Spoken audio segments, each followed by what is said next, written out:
communauté de communes du Pays des Herbiers, 3 minutes pour comprendre. Qu'est-ce que c'est concrètement et à quoi sert-elle au quotidien? Eh bien, pour répondre à cette question, rien ne vaut l'utilisation d'un proverbe aussi populaire qu'explicite. L'union fait la force.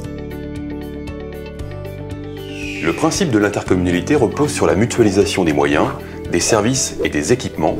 C'est une façon de penser autrement l'avenir d'un territoire, de le penser ensemble. La création de la communauté de communes du Pays des Herbiers date de 1995.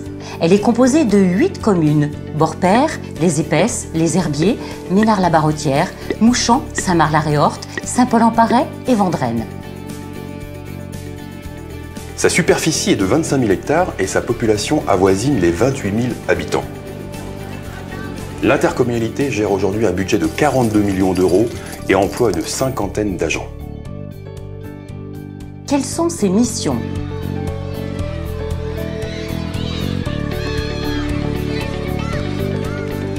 Elle vous accompagne de la petite enfance aux personnes âgées avec le relais assistante maternelle, lieu d'information des parents et des assistantes maternelles, et lieu de socialisation de l'enfant.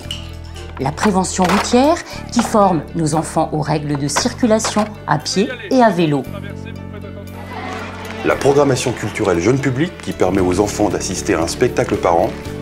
Le réseau intercommunal de bibliothèques dont le fonds atteint les 45 000 ouvrages et propose des animations pour tous.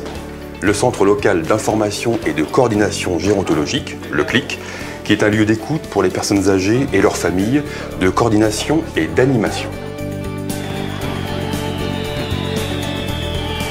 Elle vous offre des équipements de qualité pour le sport et les loisirs. Son cybercentre. Son centre aquatique Cap-Vert, son dojo, sa piste d'athlétisme et son terrain de rugby. Et enfin, la promotion et l'animation touristique du territoire. Elle vous aide à entreprendre avec ses zones économiques. Une écoute constructive des porteurs de projets. Et la future éco-pépinière GreenTech.